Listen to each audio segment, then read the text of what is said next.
Hola, muy buenas tardes. Bienvenidos a todos al Instituto Cervantes. Goedenavond, welkom bij Instituto Cervantes. Es un honor para mí esta tarde presentarles a alguien que no necesita presentación, porque estoy convencida que todos ustedes han tenido acceso a la obra de Almudena Grandes, bien sea a través de sus novelas, sus relatos, sus numerosas colaboraciones con los medios de comunicación, o también las numerosas adaptaciones cinematográficas de su obra literaria. Desde que en 1989 se publicaran Las Edades de Lulú, Almudena Grandes ha cosechado una carrera llena de éxitos y de reconocimientos, lo que la sitúan actualmente como una de las autoras referentes en lo que es la literatura española contemporánea. Sin embargo, yo esta tarde, además del valor literario, quisiera destacar otro valor que me parece que tiene Almudena Grandes, y yo creo que Almudena es una autora que sabe utilizar la palabra. Y cuando digo que sabe utilizar la palabra, me refiero a ello en el mejor de los sentidos. Creo que Almudena sabe utilizar la palabra como vehículo de expresión y como vehículo de pensamiento. Eso hace que para mí sea, además de una buena autora, una autora valiente. Creo que eso es necesario en las sociedades de hoy día. Y esta tarde aquí en el Instituto Cervantes de Utrecht vamos a tener la oportunidad de escuchar y disfrutar de esa palabra en directo. Almudena Grandes, bienvenida. Muchas gracias. La palabra es tuya. En primer lugar, quiero dar las gracias a la directora del Instituto Cervantes de Utrecht por sus palabras. En segundo lugar, quiero agradecer al Instituto Cervantes de Utrecht la posibilidad de estar aquí esta tarde. Para un escritor español, para una escritora española, el Cervantes es como una casa propia. Y a mí siempre me ha parecido que además escribir en español es una fortuna incalculable y un privilegio, y eso es algo que se pone de relieve especialmente en ocasiones como esta tarde, ¿no? O sea que tengo muchos motivos para estar feliz de estar aquí en esta mesa hablando con ustedes hoy. Voy a hablar un poco de el peso de la memoria en la literatura, en mi literatura. Primero porque ha sido uno de los temas que más ha recorrido mis libros desde siempre, y segundo porque es el tema del que me ocupo más en mi última obra. Y hablar de mi memoria me permite hablar de literatura, me permite hablarles de mí y me permite también hablar de España. Y voy a empezar este viaje hace muchos años. Hace 21 años que publico libros, y cada vez que cuento esta anécdota, que fue fundamental para mí, ha pasado más tiempo, han pasado más años, ahora ya muchísimos, pero me voy a remontar al año 1972, quizá 1973. Una tarde en la cocina de la casa de mis padres. A mí me gusta mucho cocinar. Cocinar es la otra cosa que hago bien. No hago muchas más, pero es algo así. Las hago bien, escribir y cocinar. Y me gustaba cocinar desde que era muy pequeña. Mi madre me dejaba ayudarla. No hacía cosas muy graves, ni peligrosas, pero por ejemplo me dejaba pelar huevos duros, me dejaba picarlos, me dejaba dar vueltas a la bechamel. Y un día estaba yo con mi madre, tenía yo 12 años, quizá 13 años, y le pregunté por un tema que me llamaba mucho la atención. En aquella época ya existía en España una revista que naturalmente los españoles del auditorio conocen, y probablemente algunos de los no españoles también, que se llamaba Hola, que es uno de los pilares capitales de la cultura popular española, como saben, desde hace décadas. Ya existía el Hola. El Hola en aquella época era, como correspondía a un régimen como el que estaba todavía en vigor, una publicación mucho más aristocrática y mucho más glamurosa que ahora. O sea, antes, para salir en el Hola había que ser reina, princesa o estrella de Hollywood. No valía cualquier cosa, ¿no? Por eso a mí me llamaba tanto la atención que entre gente como Grace Kelly, Farah Diva con todas sus tiaras de brillantes, la princesa Sofía o Sofía Loren, aparecía una mujer mayor con un chándal y un turbante en la cabeza. Era una mujer muy misteriosa, que no pegaba mucho en aquellas páginas de Cuchet tan exquisito, ¿no? Era una mujer muy mayor, mulata, muy pintada, con las cejas muy depiladas, muy pintadas con un lápiz negro, debajo de unas gafas de sol. Yo recuerdo las cejas, la gafa de sol y el turbante de felpa. O sea, que llevaba un chándal. Vivía en Francia, en una granja bastante destartalada y tenía muchos hijos, pero muchos hijos. No sé si 17 me parece recordar, a lo mejor tenía más. Y a mí me inquietaba mucho. Desde siempre, aunque me parecen muy admirables, la gente que colecciona hijos me inquieta mucho. La gente que adopta hijos como si fuera una colección. Me parece que son muy admirables por su generosidad y por su solidaridad, pero me resulta muy inquietante esa actitud, ¿no? Y esta mujer, aparte de eso, pues vivía en una granja muy destartalada y en una esquina del reportaje en el que salía ella con la granja, con los perros y con los hijos, había una foto en blanco y negro fascinante de una mujer muy joven, que también era mulata, como la señora que se pintaba las cejas, con una falda de plátanos, que llevaba el pelo peinado a lo garzón, juntado con brillantina, con una caracola aquí, que estaba desnuda de cintura para arriba. Naturalmente Lola le había puesto dos grandes estrellas opacas negras en los pezones y llevaba una falda de plátanos. A mí me extrañaba mucho ver a esa mujer en esa revista. Y entonces le pregunté a mi madre una vez, ¿y esta mujer por qué sale en el Lola? Si no es reina, ni princesa, ni emperatriz de Persia, ni... Y mi madre me dijo, pero es que esta mujer era muy famosa, era muy famosa, ahora ya es mayor, pero de joven era muy famosa. Estábamos cocinando y entonces, como quien no quiere la cosa sin darle importancia a lo que iba a decir y desde luego sin ser consciente de lo que significaba lo que iba a decir en la vida de su hija, voy a apagar un micrófono porque el estéreo me retumba. Mi madre me dijo algo que para mí era absolutamente inverosímil. Para mí fue como pasar a vivir en una película de ciencia ficción. Me dijo, tu abuela la vio bailar. Yo sé que no parece muy extraordinario, pero yo había nacido en España en 1960. Me había criado en el apogeo del nacionalcatolicismo, que era el régimen asociado, digamos, a la segunda mitad del franquismo, ¿no? En un país donde la Iglesia Católica era omnipotente, donde la ideología de la Iglesia se confundía con la ideología del Estado, porque realmente la Iglesia formaba parte del Estado, donde la reputación de las mujeres, teóricamente, digamos, en la educación que se transmitía a los niños, era la misma que podía encontrarse en las novelas del 19, Pedro Antonio de Alarcón y compañía. Galdós no, Galdós siempre fue mucho más moderno que Franco. Y de repente yo me entero de que mi abuela había visto bailar a una mujer desnuda. Y a mí eso me resultó inverosímil, no me lo podía creer. Y entonces le pregunté a mi madre, ¿dónde vio bailar la abuela? Primero le pregunté, ¿qué abuela? Y mi madre me dijo, pues ¿qué abuela va a ser? Mi madre. Y yo dije, ¿y dónde vio bailar la abuela a esta mujer? Y me dijo mi madre, pues ¿dónde la iba a ver bailar? En Madrid, ¿no? Y eso ya fue muy grave.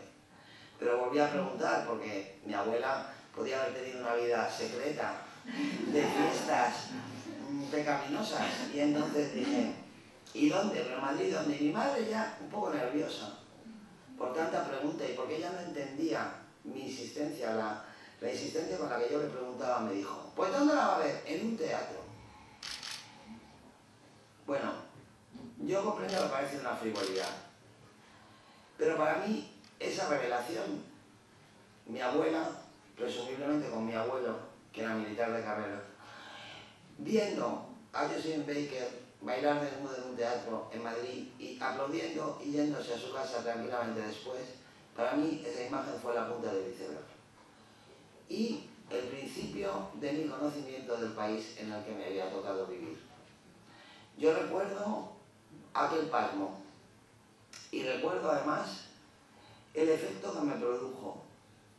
Yo hasta aquel momento, como todos los niños, creía que el progreso era una línea recta. Creía que el progreso era una línea recta y por tanto yo tenía que ser más moderna que mi madre tenía que ser más moderna que mi abuela tenía que ser más moderna que mi bisabuela. De repente me encontré con que mi abuela,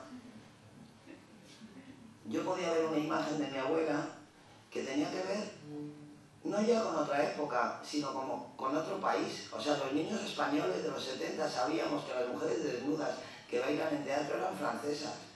Y la gente que va a ver mujeres bailando desnudas en un teatro son franceses. O sea, esa era la mentalidad que teníamos nosotros, ¿no? Y mi abuela, que era una mujer dulce, que había tenido 7 hijos, católica, apostólica y romana, ¿cómo iba mi abuela a haber vivido en una historia como esa, ¿no? En aquel momento yo tenía 12 años, 13 años, pero comprendí que mi vida se parecía mucho más a la vida de mi abuela que a la vida de mi madre. Comprendí, y con los años lo he comprendido mucho más, que mis abuelos pudieron elegir una vida. Vivían en un país donde había muchas vidas para elegir.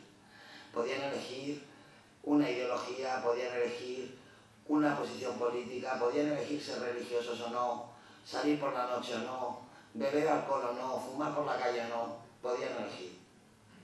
Mis padres vivieron en un país donde solamente había una vida y no se podía elegir ninguna otra. Había una vida y la alternativa era vivir o morirse. Afortunadamente mis padres vivieron y aquí estoy yo. Y en aquel momento yo comprendí, no en aquel momento solo me quedé estupefacta, pero con los años, elaborando aquel momento, comprendí que vivía en un país muy extraño. Y me pareció que había algo profundamente oscuro, algo muy injusto en lo que me había pasado cuando tenía 12 años. Hay algo muy injusto en que un nieto no pueda creer que la vida de su abuelo ha sido de verdad su verdadera vida. Hay algo oscuro y algo injusto en eso, ¿no? Porque realmente mi abuela era mía, me pertenecía a mí. No era razonable que ningún poder del Estado se inmiscuyera entre mi relación con mi abuela, ¿no? Yo creo que mi interés por la historia de España, todas mis reflexiones sobre el pasado de España, todas las vueltas que le he dado a la memoria de la guerra civil y de la posguerra y a la influencia que esa memoria ha tenido sobre la gente de mi generación, se originan exactamente en ese momento. Si mi madre no me hubiera contado, cuando tenía 12 años, que mi abuela había visto bailar a Josephine Baker con una falda de plátanos en un teatro de Madrid, probablemente mi literatura habría sido diferente. Y no habría escrito los libros que he escrito, ni me habrían preocupado los temas que me han preocupado. En ese sentido, la memoria ha sido un tema central de mi literatura, pero la memoria en sí misma es la clave del trabajo de un escritor. Memoria es la palabra clave, en mi opinión, para el trabajo de un escritor, porque toda ficción se origina en nuestra propia memoria. La memoria es una cosa fascinante, es un asunto maravilloso, porque no es lo que parece. En el lenguaje coloquial, todos nosotros, hablamos como si creyéramos que nuestra memoria de verdad es un registro objetivo de la realidad.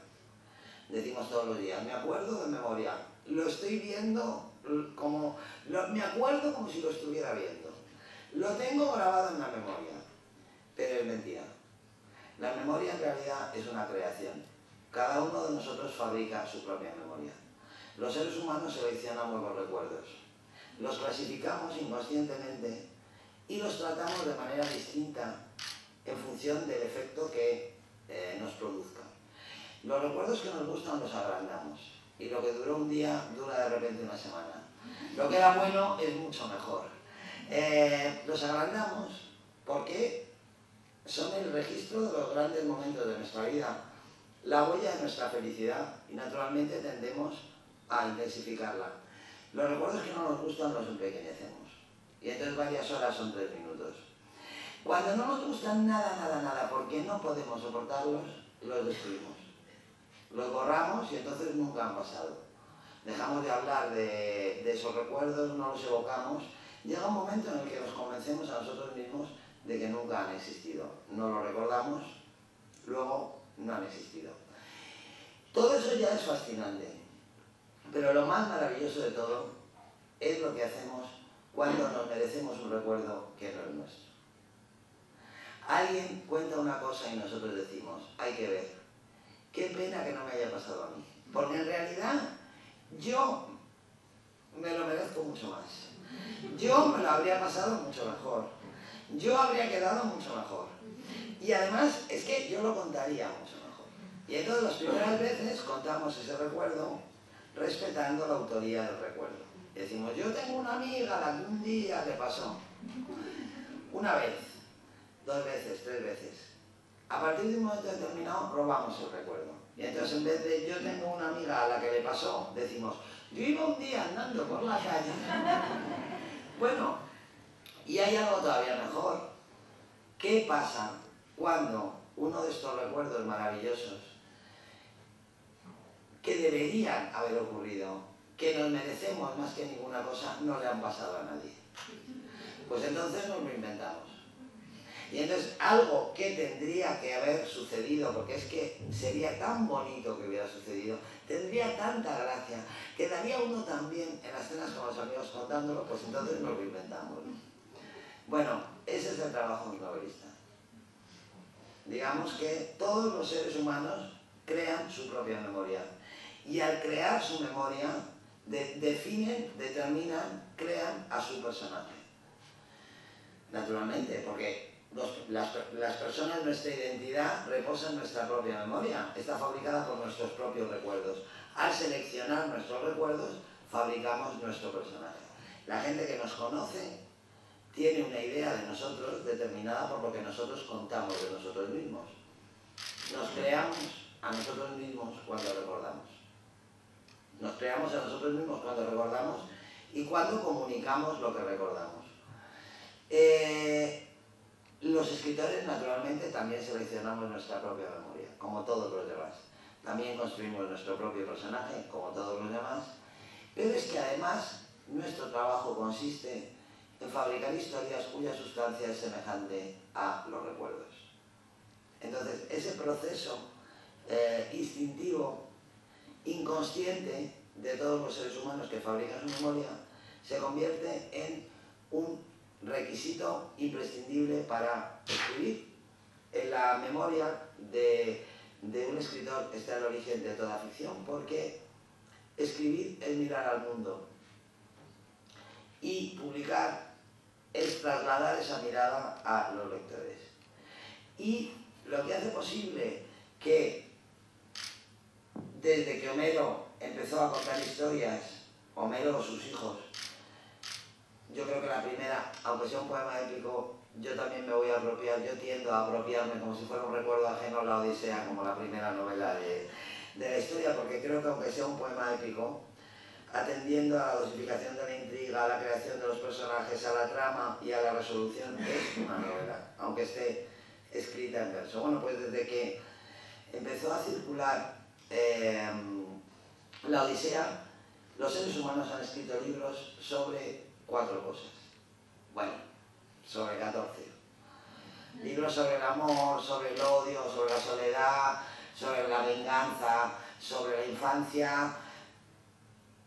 Lo que hace posible que todavía exista la literatura y que la literatura no vaya a morir nunca es que escribir, como decía antes, es mirar el mundo. Y 2 personas que miran el mundo no ven lo mismo. Porque cada una de esas personas procesa lo que ve a través del filtro de su memoria. Y entonces cada persona ve una cosa diferente. Y en consecuencia, cada libro sobre el amor, cada libro sobre la soledad, cada libro sobre la amargura es diferente. y se produce a veces ese milagro absoluto de que un libro escrito por una japonesa en el siglo XI hable de ti y un libro escrito por una sevillana hace 2 meses no hable de ti en absoluto. Gracias a eso la literatura tiene ese poder y tiene esa magia, ¿no?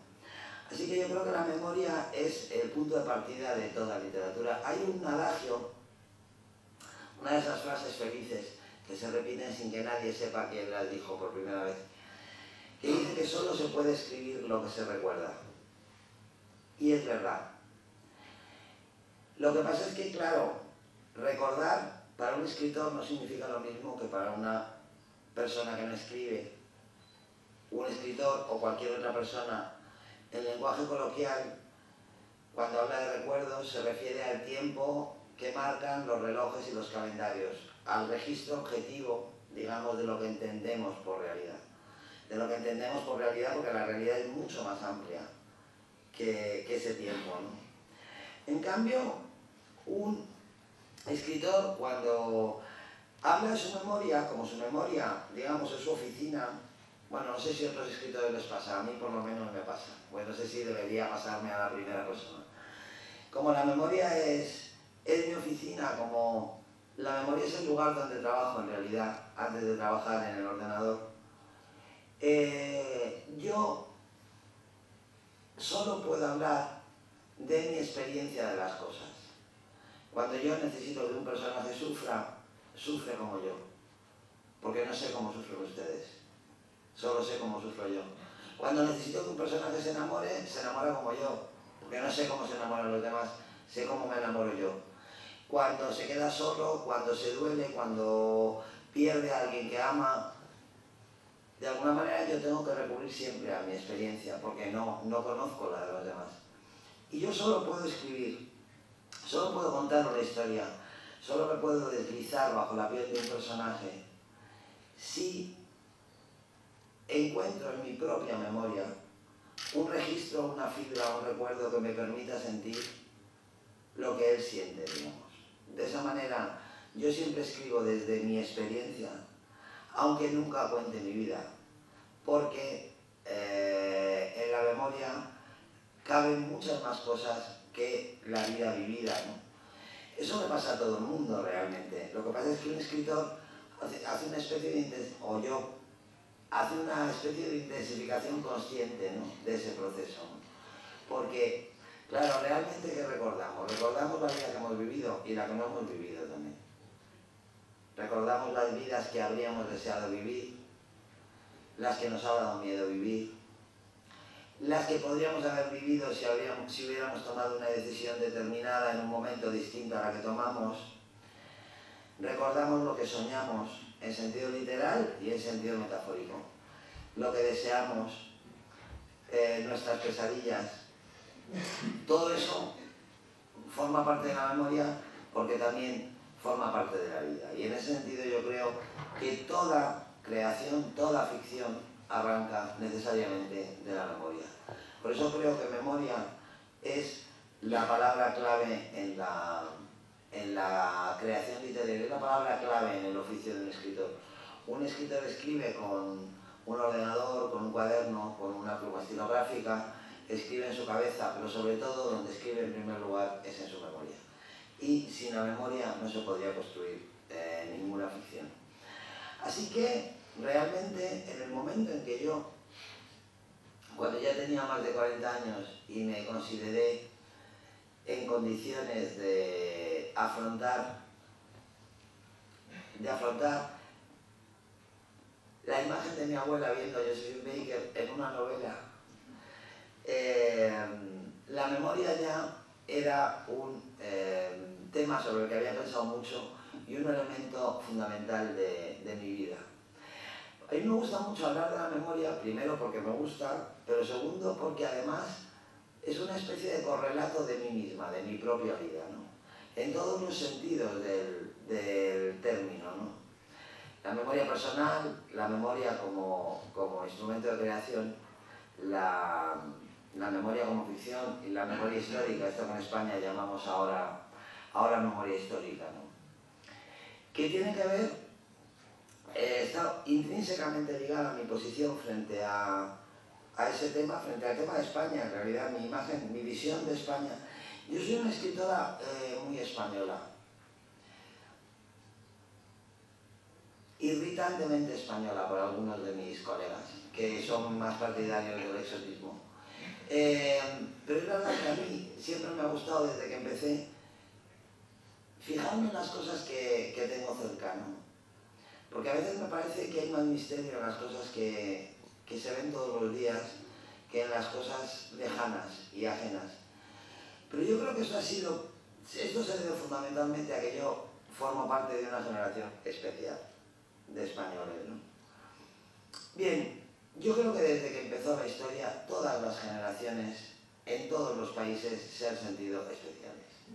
Todas han sentido que su experiencia era única, irrepetible, y en cierto sentido todas han llevado razón, porque la realidad cambia permanentemente, todo fluye, ¿no? Entonces cambian las condiciones de la vida de la gente. Pero de todas formas creo que la gente de mi edad ha vivido una experiencia peculiar que ha determinado mucho nuestra manera de ser y desde luego ha determinado mucho mi obra literaria, ¿no? Yo nací en 1960. Hace años que descubrí que un escritor es inútil que quite el año de nacimiento de sus solapas, porque siempre habrá mucha gente que tenga el primer libro. Y además, mientras los hombres no quiten el año de las solapas, yo tampoco lo quitaré. Entonces, yo nací en 1960. Eso quiere decir que cuando Franco muere yo tenía 15 años. Yo tenía 15 años, pero había sido educada para vivir en un mundo muy distinto del que me ha tocado vivir. Eso en primer lugar. La gente de mi edad recibimos una educación que no nos ha servido de nada. Porque el régimen franquista, que yo estoy convencida, en el fondo de su corazón y de sus tripas y de su cabeza sabía que iba a ser efímero y que iba a desaparecer, mantuvo sin embargo una ficción de posguerra hasta el último momento. La educación que recibió la gente de mi edad era en cierto sentido la misma que se impartía en 1940, en condiciones de bienestar material mucho mayor. Les voy a dar un ejemplo. Por ejemplo, en filosofía, en quinto y en sexto de bachiller, el temario era distinto para los niños y para las niñas. Los niños llegaban hasta Kant. Los que iban a colegios de curas, de jesuitas, así progres, llegaban hasta Hegel. Yo nunca pasé de Descartes. Nunca. Era Descartes y gracias. A nosotras en mi colegio los presocráticos nos duraban un trimestre. Un trimestre de Anaximandro, que tiene mérito. Porque, como éramos niñas, no convenía que nos metiéramos en Honduras y no fuéramos a llegar al materialismo dialéctico, que eso podía ser fatal. También dábamos una asignatura que se llamaba Formación del Espíritu Nacional, que era distinta a la que daban los niños. A nosotros nos preparaban para la maternidad y a ellos les hablaban de política. Bien, recibí esta educación, me prepararon para vivir en un mundo semejante al de mis padres y nunca llegué a conocer ese mundo. Ese mundo desapareció antes de que yo me convirtiera en una adulta. Esa fue la primera cosa rara que nos pasó, pero no fue la única. Después de haber sido los niños educados para vivir en un país que no existía, que no llegamos nunca a conocer, esto es un problema, porque por ejemplo yo, que me he pasado la vida trabajando y negociando el precio de las cosas, me pongo colorada cuando hablo de dinero, porque me han enseñado que no hay que hablar de dinero, que es muy desagradable. A mí me educaron para ser la emperatriz de mi hogar y me paso la vida cogiendo aviones con horarios inverosímiles, con lo cual me siento muy culpable por no estar en casa. Bien, es muy tremendo, sobre todo yo no sé decir que no. Lo paso fatal cuando tengo que decir que no. Me pongo colorada y digo, bueno, mira, en fin, y me siento culpable y es todo por eso, porque claro, me educaron para una vida que no es la vida que he vivido, ¿no? Pero después de pasar por ese aro inútil, los niños del tardofranquismo fuimos los adolescentes escogidos para la gloria, eso sí. Cuando nosotros éramos adolescentes, todo era adolescente. Era como si las estrellas se hubieran puesto en línea recta en el cielo solo para nosotros. Nosotros estábamos empezando, pero todo estaba empezando. Nuestra adolescencia coincidió, en mi caso además que soy de Madrid, con la adolescencia de mi ciudad, naturalmente con la adolescencia de mi país. Vivíamos en un país adolescente, en una ciudad adolescente y nosotros éramos adolescentes. O sea, todo estaba empezando, todo se estaba estrenando, todo era nuevo y flamante y maravilloso. Y claro, teníamos la sensación de que nos íbamos a comer el mundo, porque nos íbamos de vacaciones, legalizaban el Partido Comunista de España, por ejemplo. Nos volvíamos a ir de vacaciones, volvíamos y se votaba, después de 38 años sin elecciones. Había golpes de Estado, pero fracasaban. Esa era la novedad, ¿no? Yo me acuerdo muy bien que el 23 de febrero de 1981 mi padre estaba en la cama, con un catarro, nada muy grave, y mi madre estaba oyendo la radio y estaba con él. Cuando les oí chillar, fui corriendo a ver qué había pasado. Y dije, ¿qué ha pasado? ¿Qué ha pasado? Y dijo mi madre, un golpe de Estado, un golpe de Estado. Y dije, pues yo esta noche salgo porque quedamos. Naturalmente no salí, pero eso tiene mucho que ver con lo que éramos nosotros, ¿no? Con el estilo y el aplomo de mi generación, ¿no? ¿Cómo se nos iba a resistir a nosotros nada? Si nosotros todo lo teníamos a favor, si éramos como el tanque de la historia de España.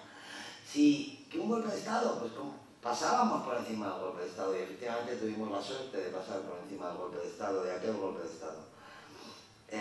Yo naturalmente aquella noche no salí.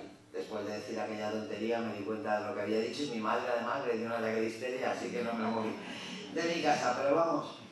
Y nosotros, estos niños que fueron educados para una vida que no conocieron, que fueron los adolescentes que se iban a comer el mundo, los jóvenes de la movida, la primera generación de españoles que no ha tenido miedo, que se ha educado sin miedo, que ha vivido sin miedo, la primera generación de españoles que no ha tenido complejos, que ha aprendido a hablar idiomas extranjeros y ha viajado por el mundo y se ha dado cuenta de que realmente su vida se parece a la de cualquier otro europeo de su edad. Esta generación de españoles a la que yo pertenezco es la primera que también se ha atrevido a mirar hacia atrás y a hacer preguntas, ¿no? Aquí es donde se funden mi memoria individual, que ya se puede ir fundiendo porque llevo mucho rato hablando, mi memoria individual, la memoria de mi generación, la memoria de mi abuela, ¿no? Y mi obra literaria. En España, el tema de la historia del país en el siglo XX ha tenido una dinámica generacional muy marcada. Desde la Guerra Civil hasta hoy ha habido 3 generaciones y cada una ha reaccionado de una manera diferente. La generación que luchó en la Guerra Civil no habló, optó por el silencio, impuso el silencio en sus casas, no hablaban. Los derrotados no hablaban, y eso es normal, porque, bueno, en primer lugar, instalarse eternamente en una derrota es una cosa muy amarga, vivir rememorando, pero sobre todo porque para sus hijos era muy peligroso saber quiénes eran sus padres, ¿no? Esto es una cosa que es importante, porque ahora, viendo Cuéntame lo que pasó y leyendo algunos libros, parece que el franquismo fue una especie de gobierno totalitario bondadoso, pero no es verdad. O sea, el franquismo desató. La posguerra española fue una posguerra extraordinariamente sangrienta. Los historiadores hablan de 150.000 ejecutados en tiempos de paz. De paz, no de guerra. Entonces, bueno, pues no era cómodo. No era fácil para los padres hablar de esto. No querían, era peligroso para los hijos, ¿no? Pero lo curioso es que muchos vencedores de la guerra tampoco hablaron. La mayoría de los vencedores tampoco hablaron. Yo creo que en muchos casos porque ellos apoyaron un golpe de Estado para que pusiera un poco de orden, pero no para instaurar una dictadura que durara 40 años. Y en ese sentido no estaban muy orgullosos en muchos casos de su opción, y en otros casos, aun estando orgullosos, eran conscientes de la represión. Y eso era lo que hacía que no estuvieran. El caso es que la generación de mis padres, la segunda generación, se educó en el silencio. Y en un silencio ni siquiera ominoso, sino bajo el eufemismo de no hablemos de esto que es muy triste, no hablemos de esto que es muy desagradable, ¿para qué vamos a hablar de amargura? Vivamos la vida, seamos felices, miremos adelante, ¿no? No había ni siquiera conciencia de la tragedia, sino una especie de envoltorio piadoso, ¿no?, de la realidad. Y esa generación fue la que hizo la transición. Y naturalmente la hizo de acuerdo con la educación que había recibido. Seamos piadosos, miremos hacia adelante, no hablemos de cosas desagradables, no hablemos de cosas feas. La transición democrática, como metáfora, se parece mucho. Hay una metáfora fácil y brillante que tiene que ver con una película que es la más importante de mi infancia, que es Mary Poppins. Supongo que todos habrán visto Mary Poppins y recordarán ese día que llueve y Mary sale con los niños de paseo y llueve mucho, pero su amigo Bart ha pintado un paisaje de colores en el suelo, de colores rutilantes, y entonces se ponen los cuatro juntos, se cogen de la mano, cierran los ojos, dan un salto, ¡pum!, y entran en el paisaje rutilante, que es de dibujos animados, y hay muchos colores, y los peces hablan, los pájaros sonríen, los caballos de los tíos vivos echan carreras. Bueno, pues eso fue la transición democrática en España. O sea, la clase política dijo, cerremos los ojos y demos un salto, todos juntos de la mano. Y fue como, nada por aquí, nada por allí. Antes teníamos dictadura, ahora no tenemos. Antes no teníamos democracia, ahora tenemos. Antes no teníamos libertad, ahora tenemos. Antes no éramos felices, ahora somos. Está. Y ahí se acabó todo. No hubo mayor análisis, no hubo mayor reflexión. Yo desde luego creo que es absolutamente imprescindible reconocer que desde el punto de vista institucional la transición democrática fue un éxito sin precedentes, puesto que España ahora mismo tiene una democracia tan estable, tan sólida como nunca jamás la ha tenido, y eso es fruto de la transición democrática. O sea, en ese sentido el truco de Mary Poppins salió muy bien. Sin embargo, desde el punto de vista moral, desde el punto de vista de la justicia, del reconocimiento moral de la tradición democrática española, la transición democrática fracasó, entre comillas, porque a la generación siguiente, a pesar de lo que está pasando ahora mismo en el Supremo, a la generación siguiente ya no le vale, ¿no? Entonces creo que nuestra generación, que en los años 80, cuando teníamos 20 años, no estábamos nada interesados por estos temas, porque solo queríamos beber, ligar y viajar por el mundo, bueno, como toda la gente de 20 años en todas partes, ¿no? Cuando nos hicimos mayores, cuando cumplimos 40 años, y llegó el momento de hacerse las preguntas trascendentes, miramos a nuestro alrededor, nos preguntamos en qué país vivíamos, intentamos averiguar por qué vivíamos en el país en el que vivíamos, y fuimos los primeros que hicimos preguntas y los primeros que, en consecuencia, no obtuvimos respuestas. Y yo creo que de esa insistencia por saber, por preguntar, y de esa ausencia de respuestas, ese es el auténtico origen de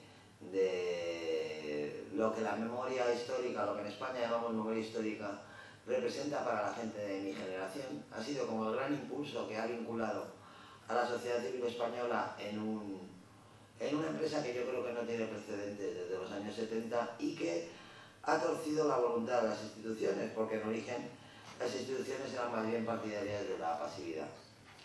Y todo esto que les he contado explica por qué este tema, que es uno de los temas centrales de mi obra, es el tema central de mi última novela publicada, El corazón helado, que será traducida al holandés, que aparecerá en junio la traducción holandesa, pero también de las próximas novelas que voy a escribir. Porque en la actualidad voy a hacer mi propia versión de los episodios, bueno, voy a intentar hacer, hasta donde lo permitan mis limitaciones, mi propia versión de los episodios nacionales. Voy a escribir 6 novelas sobre la posguerra y sobre la dictadura, 6 novelas históricas, en las que, como en las novelas de Galdós, la ficción se asiente sobre hechos reales y los personajes reales que intervinieron en la historia real interactúen con mis personajes de ficción en mis historias de ficción. Y a su vez, estas novelas, que serán independientes, se articulan entre sí porque compartan personajes, compartan situaciones y compartan episodios, ¿no? Por eso, cuando me invitaron a dar esta conferencia en el Instituto de Utrecht, elegí el Cervantes de Utrecht, elegí el tema de la memoria, porque es el tema que más define el impulso de mi obra en los últimos años, en los años futuros, y que mejor me permitía hablarles de mí y hablarles de España esta tarde. Muchas gracias.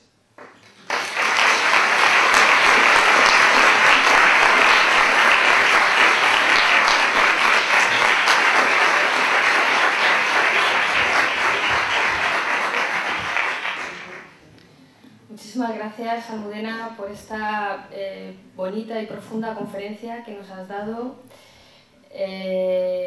Bueno, ahora vamos a tener un turno de palabra. Yo te quiero agradecer la promesa que nos has hecho de que la literatura nunca va a morir, porque además esa promesa hecha en tu boca es una promesa de felicidad. Bueno, antes yo tengo algunos comentarios, pero me gustaría dar la palabra al público. Hay un micrófono inalámbrico para quien quiera hacer algún comentario, para quien tenga alguna pregunta. De cualquier tema. De cualquier tema. Allí al fondo tenemos una palabra. Hola, buenas tardes. Siguiendo con su memoria, y es casi pregunta obligada teniendo en cuenta la primera anécdota que ha contado, leyó su madre en las edades de Lulú, y si la leyó, no la leyó. ¿Qué pensó y cómo reaccionó y cómo cambió su relación con ella después de la publicación de esta novela? Mi madre había muerto cuando yo publiqué Las edades de Lulú. Probablemente, si no hubiera muerto, nunca habría escrito. Probablemente habría escrito la novela, pero no la habría publicado. Mi madre murió de una forma trágica en 1982 con 47 años. En 1942, no como estoy. En 1982, a los 47 años. Vivía mi padre, pero mi padre siempre fue un espíritu libre y un excéntrico, con todo lo bueno y con todo lo malo que tenía eso, ¿no? Mi padre era un ser fascinante, pero yo cada vez que alguien me decía eso, decía, sí, pero mejor para que no sea tu padre. O sea, es fascinante para que sea el padre de otro, pero sin embargo, mi padre, por ejemplo, no tuvo ningún problema, ¿no? Y en general, yo vengo de una familia española bastante típica, una familia muy grande. Los lectores de mis libros lo entenderán si les digo que la familia de Malena está basada, es bastante parecida a mi familia. No es mi familia porque yo no estoy loca, entonces no le sacaría igual, pero vamos, es una cosa bastante parecida, ¿no? Y bueno, algunos personajes están cambiados de rango, está muy distorsionada, pero es de ese estilo. Pero en mi familia, a diferencia de la de Malena, siempre ha habido una condición fundamental. Y es que el afecto siempre ha ido por delante de la ideología. Nosotros somos una familia muy abundante en ovejas negras. Y todas las ovejas negras hemos gozado del cariño incondicional y del apoyo incondicional de gente que no nos entendía, pero nos quería. Y eso es una fortuna.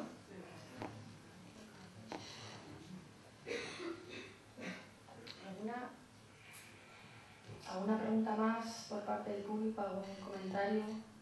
Sí, yo quiero preguntar, no sé, lo pregunto así solamente. Vete ahí, está más cerca.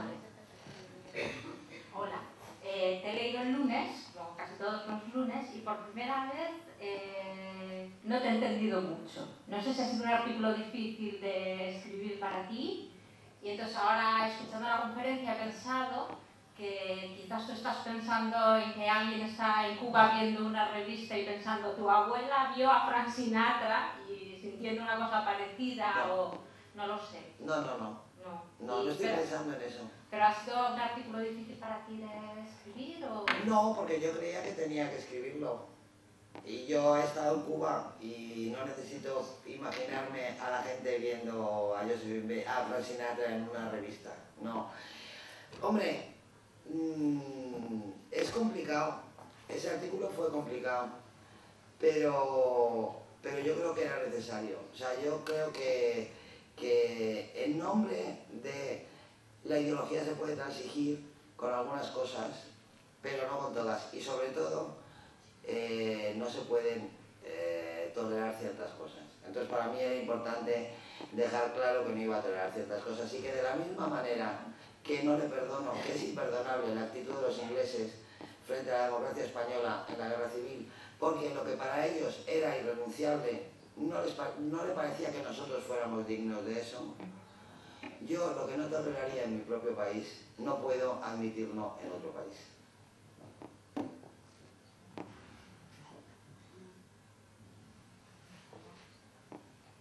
Sí, tenemos otro turno de palabra aquí.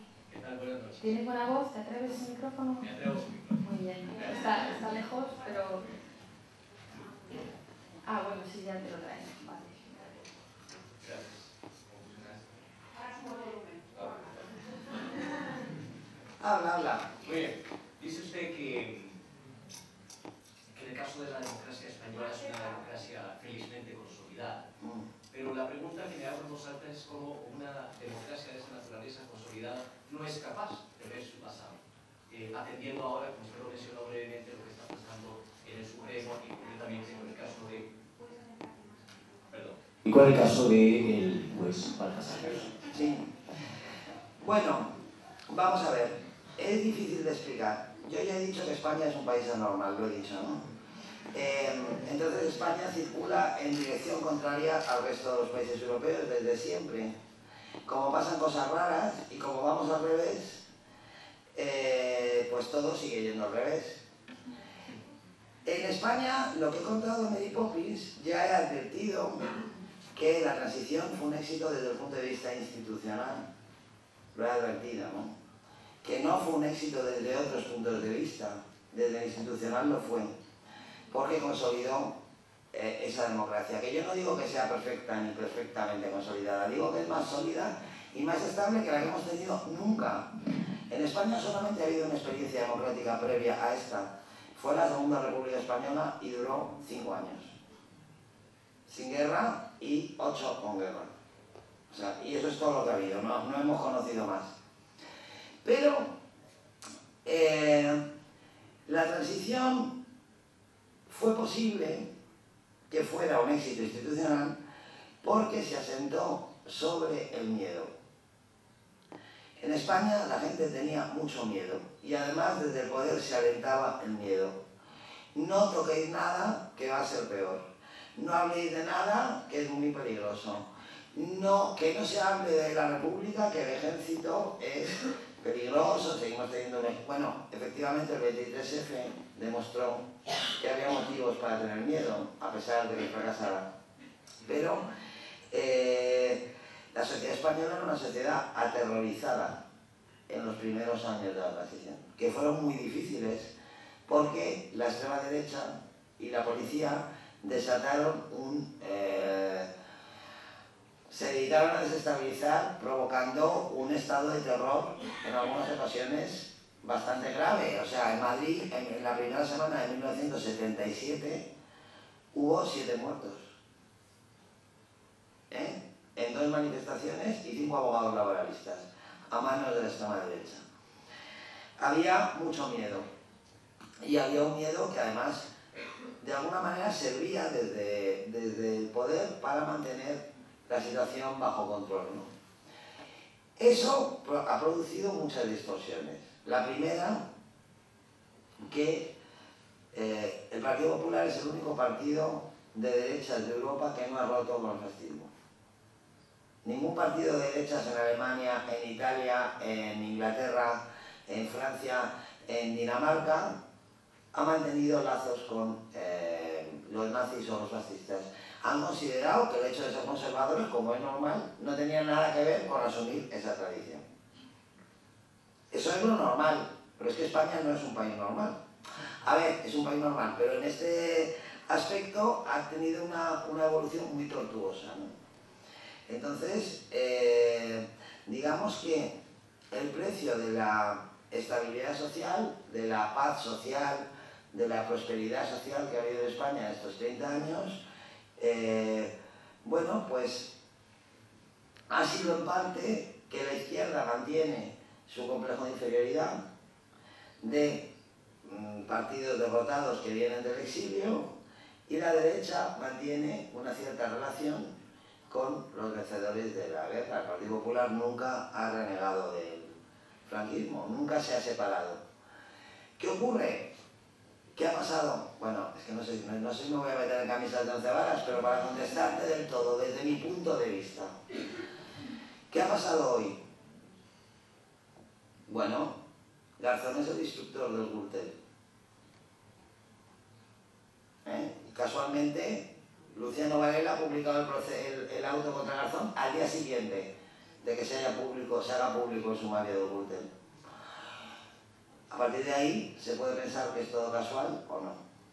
Yo no digo nada, pero quiero decir que en el ataque del Supremo contra Garzón hay elementos espurios.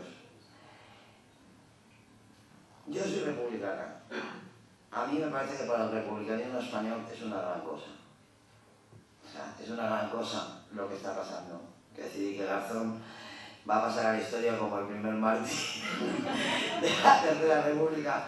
Esto va a movilizar a la población española extraordinariamente porque no tiene sentido. Y esto enfrenta a España frente a su propia normalidad. ¿A alguien se le ocurre que en Alemania los herederos del Partido Nacional Socialista imputaron a un juez y lo admitieron a trámite y en el Supremo atacaron al juez? Es decir, esto enfrenta a la democracia española con su propia debilidad.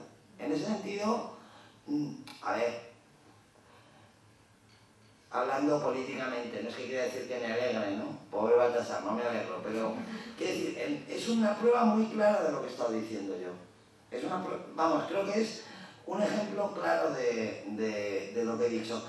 Y claro que naturalmente es una situación excepcional, pero porque la democracia española nunca ha hecho ningún análisis sobre sus orígenes y nunca ha admitido ninguna crítica ni ninguna reflexión sobre sus orígenes. Es una democracia que se ha construido a sí misma ex novo, sin raíces, en el aire.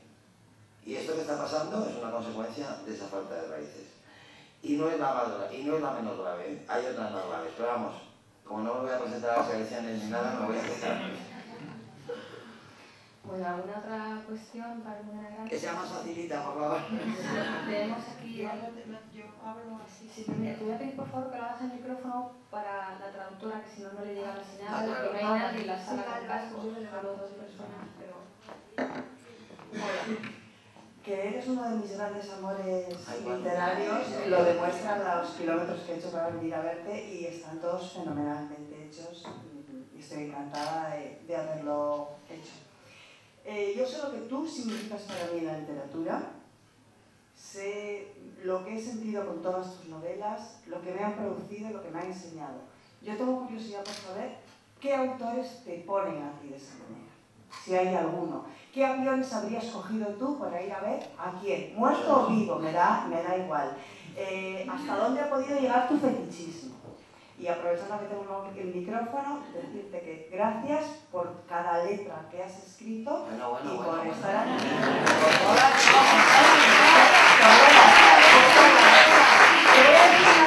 Yo supe que me gustabas mucho como escritora cuando empecé a leer cosas que no siempre me gustaban. Me gustas cuando no me gustas. Ay, qué bien, eso es lo más bonito que me puedes decir. Lo de que me gusta hasta cuando no me gusta, pues yo sé cuándo me pasa eso. ¿Y qué escritores me han influido? Muchos.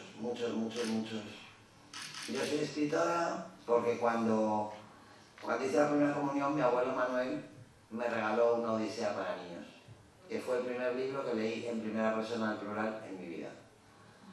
En aquel libro yo salté del él al nosotros, porque lo que le pasaba al protagonista del libro me estaba pasando a mí. Entonces ya no era Ulises el que naufragaba, nosotros naufragábamos.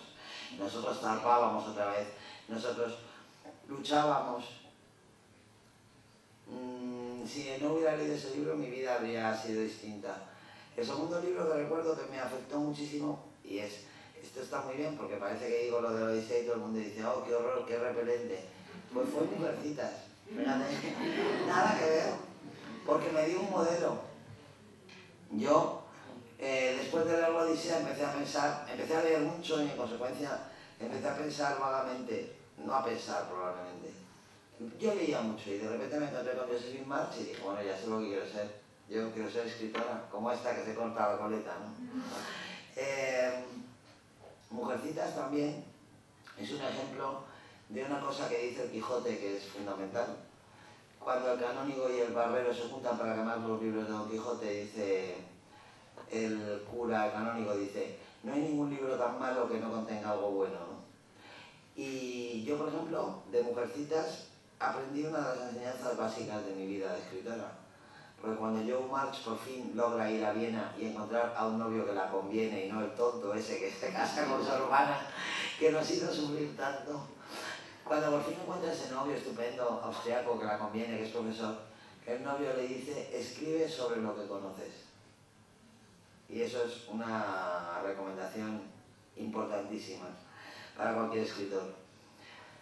Luego,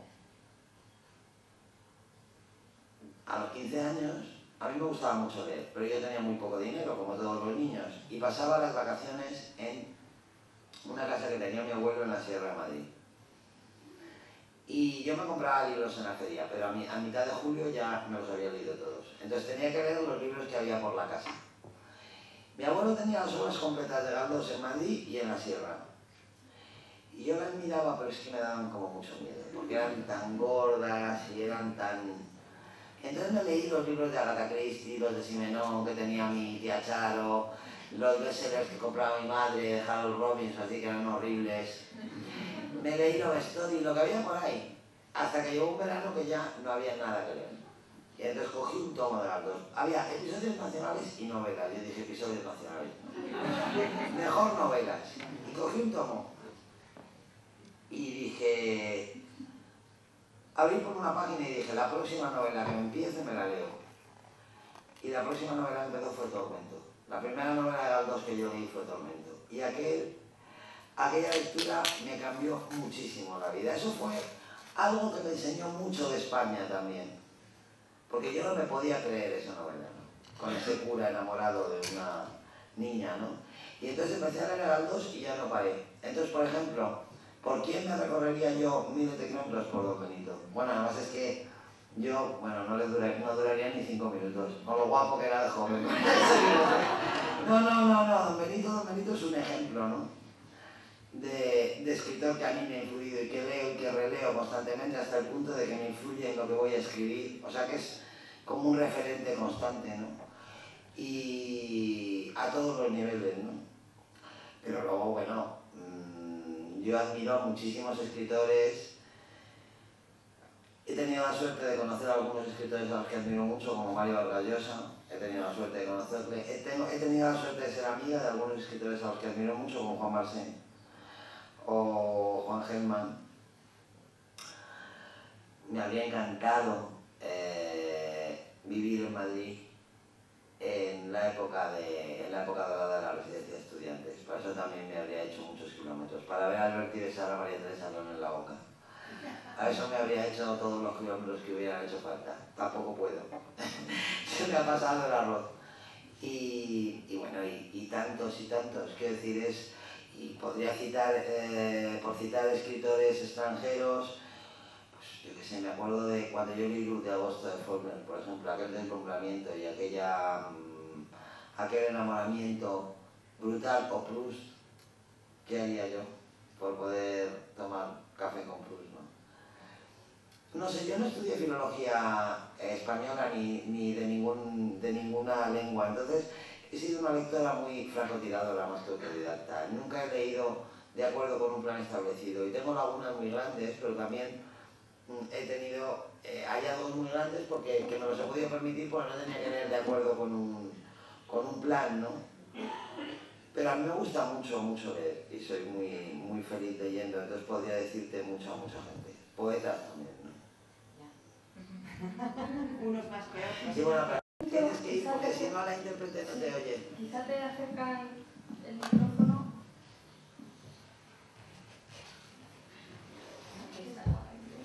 Muy bien.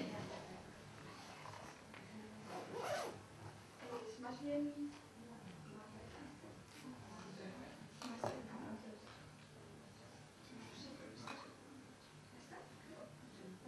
Pégatelo, por si acaso.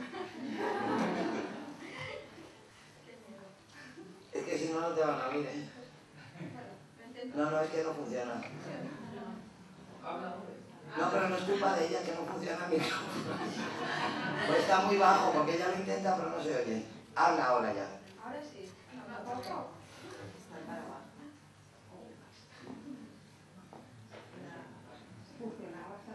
La tecnología, mira, si no te importa, ya que has roto el hielo, ya corte total, te acercas al todo, micrófono, ya...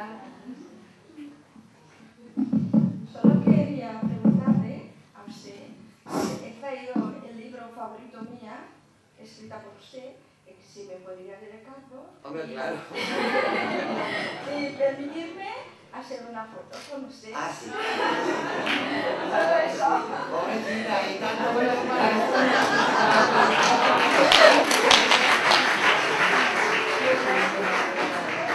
yo firmaré libros a los que vengan. Como cumpliste. Bueno, si no hay, no sé si hay alguna pregunta más, dos manos. Un momento, por favor. Si es tan amable de hablar a las distancias. Ha resucitado el micrófono. ¿Me escucha? Sí. ¿Cómo influyó la religión? Porque has hablado de que eran tan religiosos en ese momento. ¿Cómo influyó la religión en todo lo que se explica? En el cambio de tu vida, el aumento de deseo de pasar de niña a adulta. Pues, bueno, yo creo que en mi caso es bastante poco original. Es comparable al de muchos españoles de mi edad. Cuando yo era pequeña, la religión estaba presente absolutamente en todos los aspectos de la vida.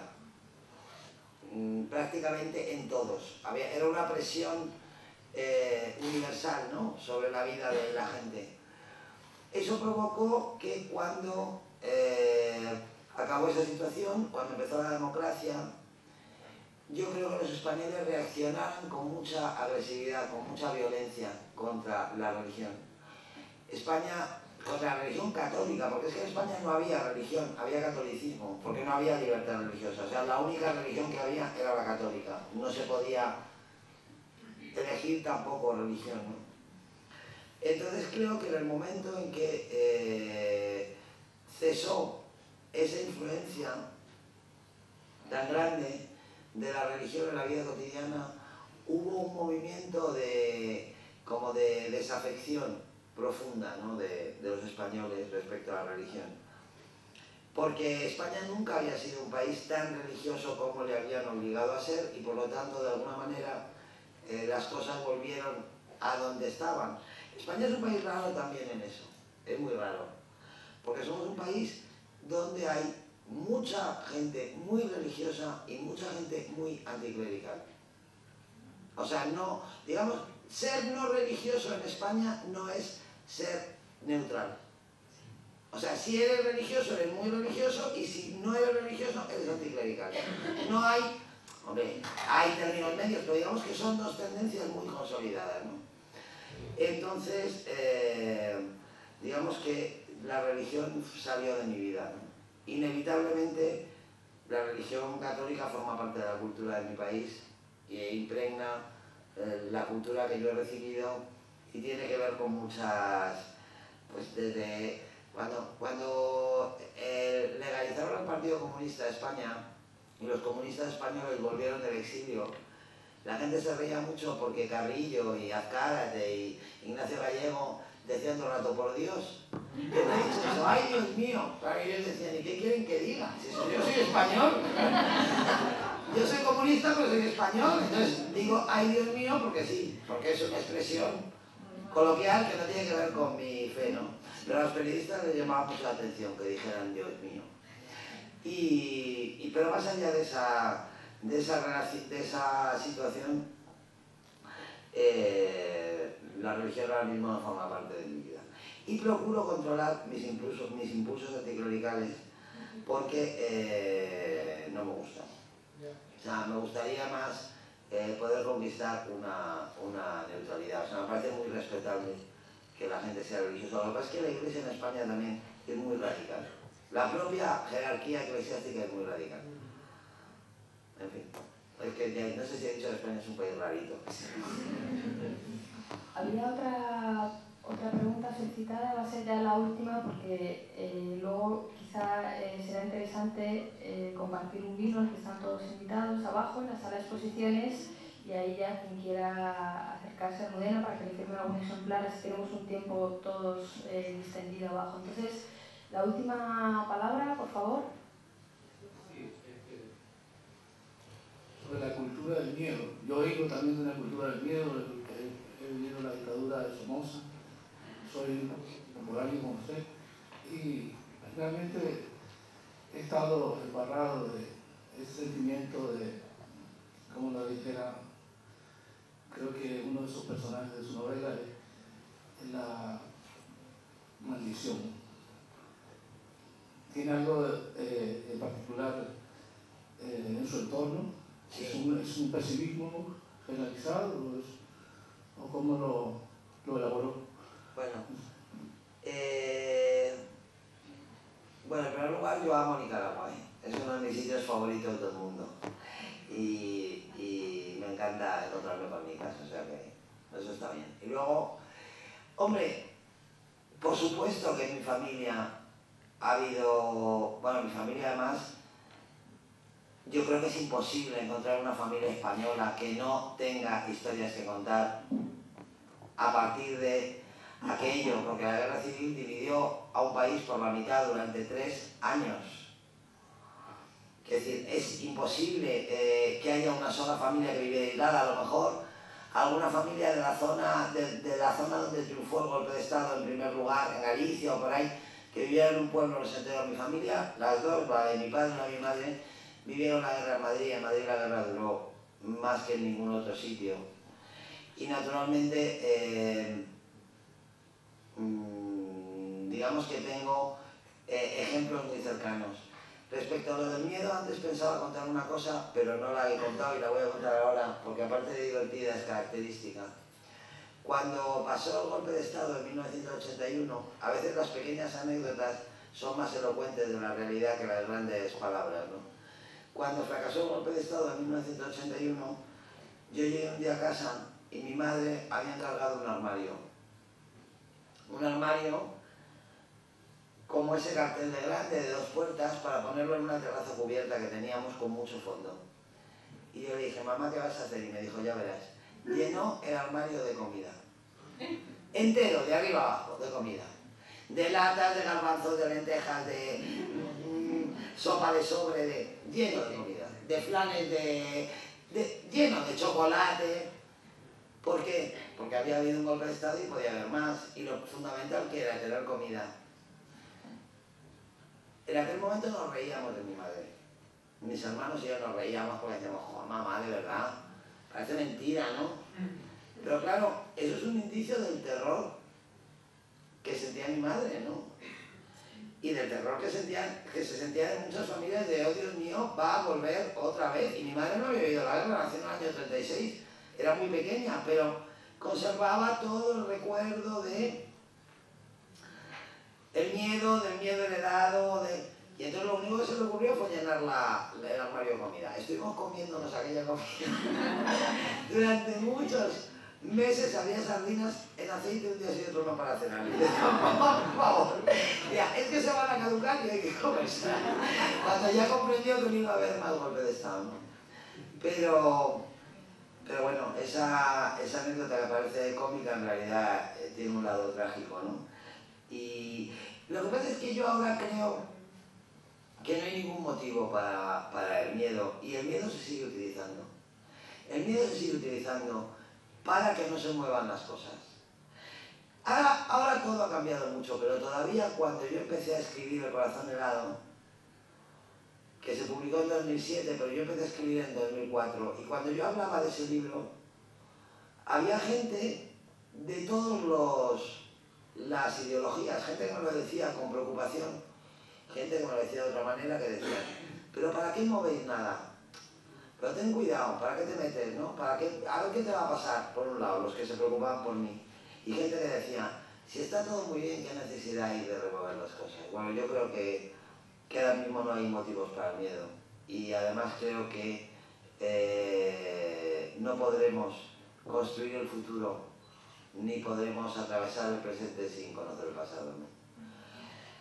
Pero el miedo ya, digamos que una de las grandes conquistas de la democracia española ha sido extirpar el miedo de la población. Yo creo que los españoles ya no tienen miedo. No sé, en Nicaragua, que es un fenómeno más reciente, y luego además la evolución del movimiento sandinista, que ha sido tan peculiar, no sé, es distinto. Yo hablaba del elemento de la maldición como un mito para mantener el pesimismo. Ya. No, pero eso en mi familia no, eso es una invención muy basada en la tradición cultural española, la tradición cultural española, la literatura española siempre ha sido de mucha utilidad las maldiciones. Eso tiene que ver con la cultura católica también. Quiero decir, para mantener a la gente apaciguada y para mantener a la gente paralizada, una maldición viene muy bien. Pero yo no tengo ninguna maldición en mi familia. Bueno, algunas tendré, pero vamos que se sepa.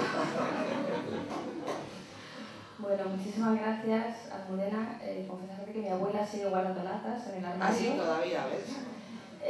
Muchísimas gracias, nos has hecho reír esta tarde, nos has hecho disfrutar, nos has hecho pensar. Madre mía, si hubieras llevado a Arcán en el colegio. Bueno. Vamos a seguir esta conversación distendida entre todos abajo, tomando un vinito en la sala de exposiciones. Muchísimas gracias a todos por su asistencia.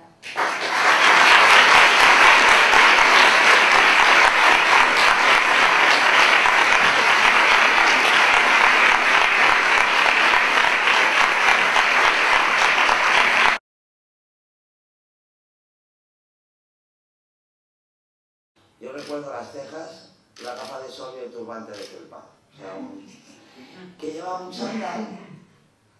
Vivía en Francia, en una granja bastante destartalada, y tenía muchos hijos.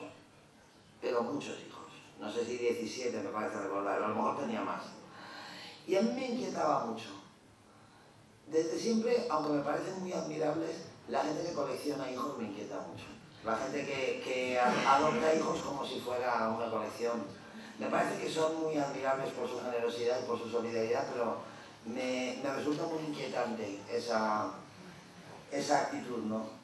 Y esta mujer, aparte de eso, pues vivía en una granja muy destartalada, y en una esquina del reportaje en el que salía ella con la granja, con los perros y con los hijos, había una foto en blanco y negro fascinante de una mujer muy joven, que también era polaca, como la señora que se pintaba las cejas, con una falda de plátanos, que llevaba el pelo peinado a lo Gansón, juntado con brillantina, con una caracola aquí, que estaba desnuda de cintura para arriba. Naturalmente Lola le había puesto dos grandes estrellas opacas negras en los pezones, y llevaba una falda de plátanos.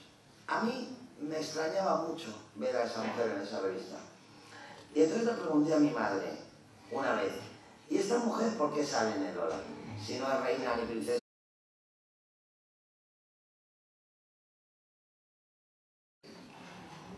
Hola, muy buenas tardes. Bienvenidos a todos al Instituto Cervantes. Goedenavond, welkom bij Instituto Cervantes.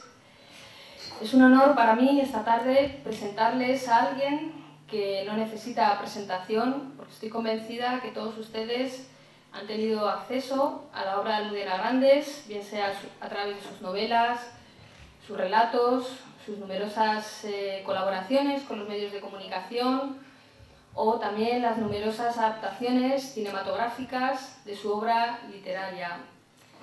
Desde que en 1989 se publicaran Las Edades de Lulú, Almudena Grandes ha cosechado una carrera llena de éxitos y de reconocimientos, lo que la sitúan actualmente como una de las autoras referentes en lo que es la literatura española contemporánea.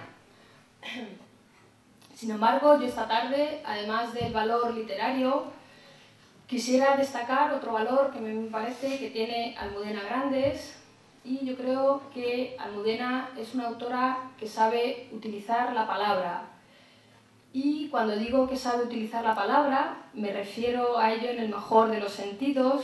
Creo que Almudena sabe utilizar la palabra. Primero porque ha sido uno de los temas que más ha recorrido mis libros desde siempre, y segundo porque es el tema del que me ocupo más en mi última obra, y hablar de mi memoria me permite hablar de literatura, me permite hablarles de mí y me permite también hablar de España. Y voy a empezar este viaje hace muchos años. Hace 21 años que publico libros, y cada vez que cuento esta anécdota, que fue fundamental para mí, ha pasado más tiempo, han pasado más años, ahora ya muchísimos, pero me voy a remontar al año 1972, quizá 1973. Una tarde en la cocina de la casa de mis padres. A mí me gusta mucho cocinar. Cocinar es la otra cosa que hago bien. No hago muchas más, pero es algo así. Las hago bien, escribir y cocinar. Y me gustaba cocinar desde que era muy pequeña. Mi madre me dejaba ayudarla. No hacía cosas muy graves, ni peligrosas, pero por ejemplo me dejaba pelar huevos duros, me dejaba picarlos, me dejaba dar vueltas a la bechamel. Y un día estaba yo con mi madre como vehículo de expresión y como vehículo de pensamiento. Eso hace que para mí sea, además de una buena autora, una autora valiente. Creo que eso es necesario en las sociedades de hoy día. Y esta tarde aquí en el Instituto Cervantes de Utrecht vamos a tener la oportunidad de escuchar y disfrutar de esa palabra en directo. Almudena Grandes, bienvenida, muchas gracias, la palabra es tuya. En primer lugar, quiero dar las gracias a la directora del Instituto Cervantes de Utrecht por sus palabras. En segundo lugar, quiero agradecer al Instituto Cervantes de Utrecht la posibilidad de estar aquí esta tarde. Para un escritor español, para una escritora española, el Cervantes es como una casa propia. Y a mí siempre me ha parecido que además escribir en español es una fortuna incalculable y un privilegio, y eso es algo que se pone de relieve especialmente en ocasiones como esta tarde, ¿no? O sea que tengo muchos motivos para estar feliz de estar aquí en esta mesa hablando con ustedes hoy. Voy a hablar un poco de el peso de la memoria en la literatura, en mi literatura. Tenía yo 12 años, quizá 13 años, y le pregunté por un tema que me llamaba mucho la atención. En aquella época ya existía en España una revista que naturalmente los españoles del auditorio conocen, y probablemente algunos de los no españoles también, que se llamaba Hola, que es uno de los pilares capitales de la cultura popular española, como saben, desde hace décadas. Ya existía el Hola. El Hola en aquella época era, como correspondía a un régimen como el que estaba todavía en vigor, una publicación mucho más aristocrática y mucho más glamurosa que ahora. O sea, antes, para salir en el Hola había que ser reina, princesa o estrella de Hollywood. No valía cualquier cosa, ¿no? Por eso a mí me llamaba tanto la atención que entre gente como Grace Kelly, Farah Diva con todas sus tiaras de brillantes, la princesa Sofía o Sofía Loren, aparecía una mujer mayor con un chándal y un turbante en la cabeza. Era una mujer muy misteriosa. que no pegaba mucho en aquellas páginas de Cuchet tan exquisito, ¿no? Era una mujer muy mayor, mulata, muy pintada, con las cejas muy depiladas, muy pintadas con un lápiz negro, debajo de unas gafas de sol,